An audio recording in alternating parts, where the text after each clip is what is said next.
Sa ating po mga kababayan, ito po'y follow-up dun sa pahayag natin kanina.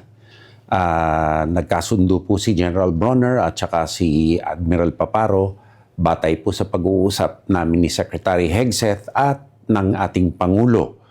na magdideploy po ang Crisis Action Team ng US Indo-PACOM kaalinsabay po ng ating Armed Forces of the Philippines at lahat po ng pangangailangan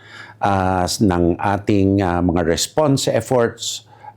ay naka-activate po ang mga EDCA site for relief goods at ang mga air assets at iba pang mga assets ng combined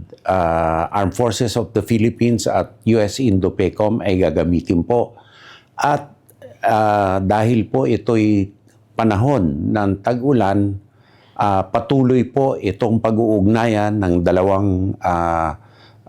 armed force ng Estados Unidos at ng Republika ng Pilipinas at ang iba pa po ang mga kaalyado natin na nasyon upang sa ganon makahatid po ng tulong sa mga nangangailangan at masagip po ang buhay ng mga nangangailangan. So ako po'y inatasan ng Pangulo na ibalita po sa inyo na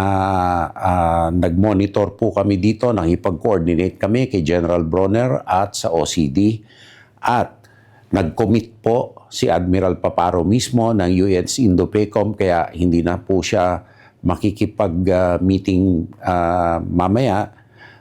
kung hindi pabalik na po siya sa Hawaii para ma-organize ang combined efforts for kung ano man ang kailangan upang yung rescue and ating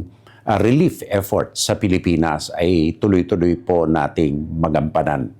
Marami pong salamat at mag-uulat po tayo kung meron pa mga importanteng mga kailangan ihayag sa inyo po. Thank you.